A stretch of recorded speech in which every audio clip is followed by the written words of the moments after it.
Girls, now we'll go through our first unit, matrices, and recall what we have studied in that unit.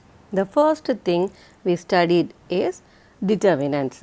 So, for every square matrix of order n, we can find a number and it is known as the determinant. Okay. So, it is denoted by determinant A. Okay. For square matrix only we can find the value of determinant.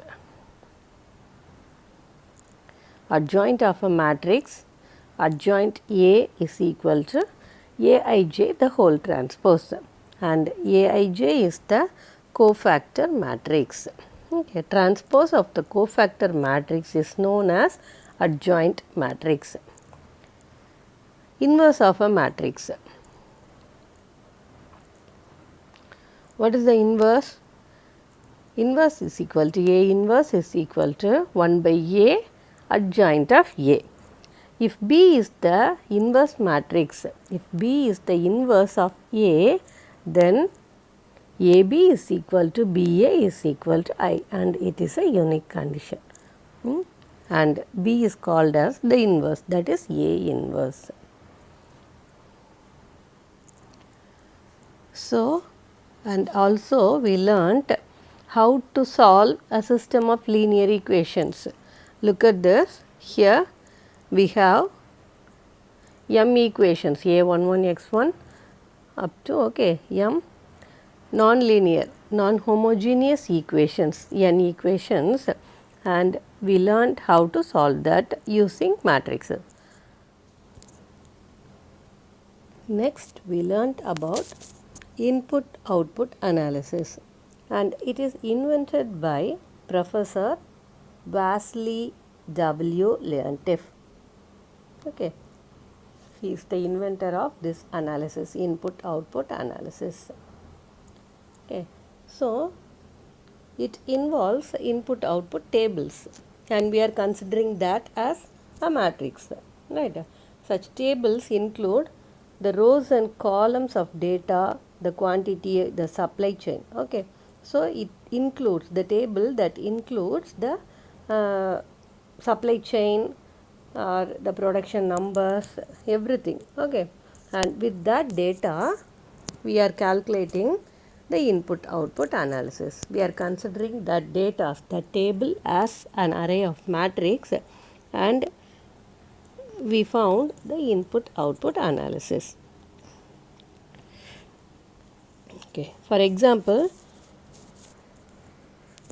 in auto manufacturing company, okay, the requirement of steel, aluminum, plastic, electronics, they are using the table, okay, with these details, and we have to calculate the input output analysis. We have to find the gross output. So, to calculate that, first we have to construct the technology matrix. The technology matrix, and if P is the technology matrix, this is the formula for the factors of the technology matrix. B11 is equal to A11 by x1, B12 is equal to A12 by x2, B21 is equal to A21 by x1, and B22 is equal to A22 by x2. With these four values, now we are dealing with only 2 cross 2 matrix in input output analysis. So, with these four factors, 4 elements, we can construct the matrix B. Okay. So, and the identity matrix is I. It is the identity matrix for 2 cross 2, X and D. Okay. With these details, the gross production, we can find the gross production X is equal to I minus B the whole inverse into D. Okay. With we have to multiply D, the demand matrix, with I minus B, so that we can get the gross production.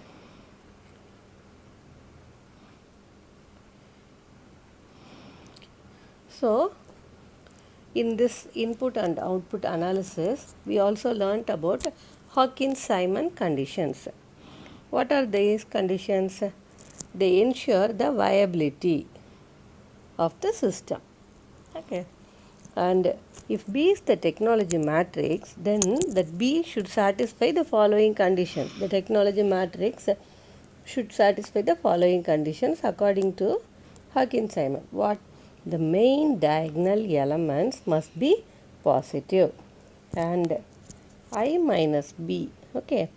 I minus B means identity matrix minus technology matrix. This also must be positive. Okay. The determinant I minus B. Determinant I minus B also must be positive.